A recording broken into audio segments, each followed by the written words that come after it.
Our next speaker, a true hero. And I hate introducing, words can't express who this man is and what he has meant to our country. One of the truest heroes. I don't like note cards, but I had to write down his accomplishments here. The 19th most decorated service member in America. Woo!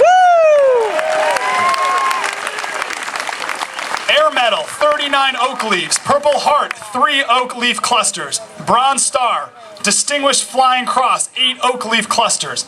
Legion of Merit, 1 oak leaf cluster. Silver Star, 2 oak leaf clusters. Air Force Cross, the second highest medal behind the Medal of Honor, Colonel James Harding.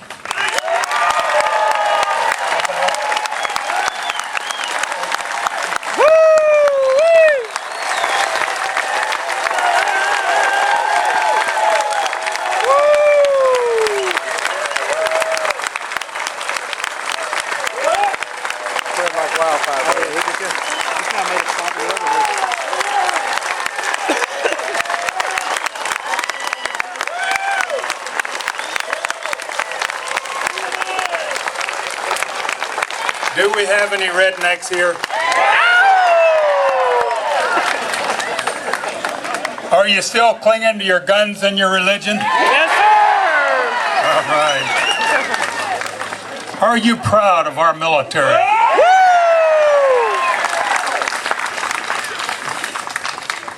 Has our military ever let us down? No! And that's what my theme is. We wouldn't have a country if it weren't for our military. They beat the British and gave us our country in the Revolutionary War. And when those same folks got into trouble over in Europe, our soldiers and sailors and airmen and Marines went over and helped them again in World War I, again in World War II. And we would have done it again in Korea if they would have let us loose. We wouldn't have 2 Koreas if they would have let MacArthur go on up. That's right! If they'd let us loose in Vietnam, it'd have been over in a couple of years. That's it!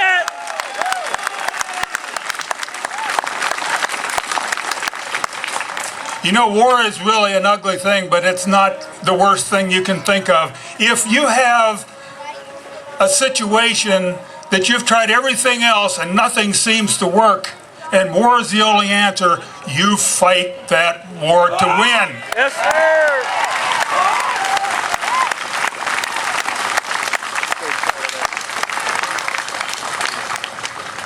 There's no such thing as negotiating a peace. There's no such thing as negotiating people to keep from attacking you. If they attack you, they've attacked you. A terrorist is a terrorist. Yes, sir! And when we're fighting the terrorists, it's a war on terrorism. Woo!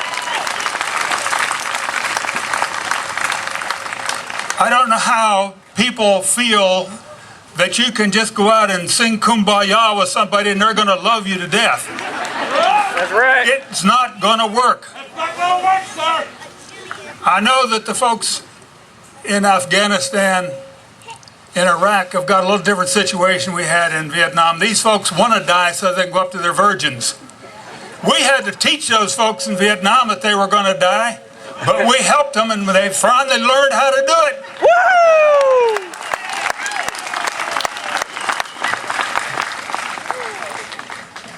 Again, I can't say how much the military has meant to the United States of America.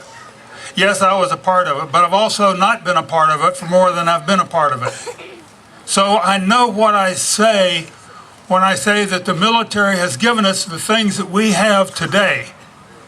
And some of those things that the military have done have been so difficult to do that it's hard for us to understand them. Now, I talk about clinging to guns and religion. I've had to do that a few times. First time I was trying to direct strikes in a helicopter with a brigade commander, and somebody shot the helicopter down. So I went from being a fighter pilot to being a grunt. I was having to handle a gun, and I was glad that I had a gun and knew how to use it. And I let my religion help out a little bit too. Several times I had to jump in the middle of the jungle in the middle of the night in a special forces camp to go in and help some guys who were in trouble, bring some fighters into them. I really had my religion with me when going down in that black, dark night jungle.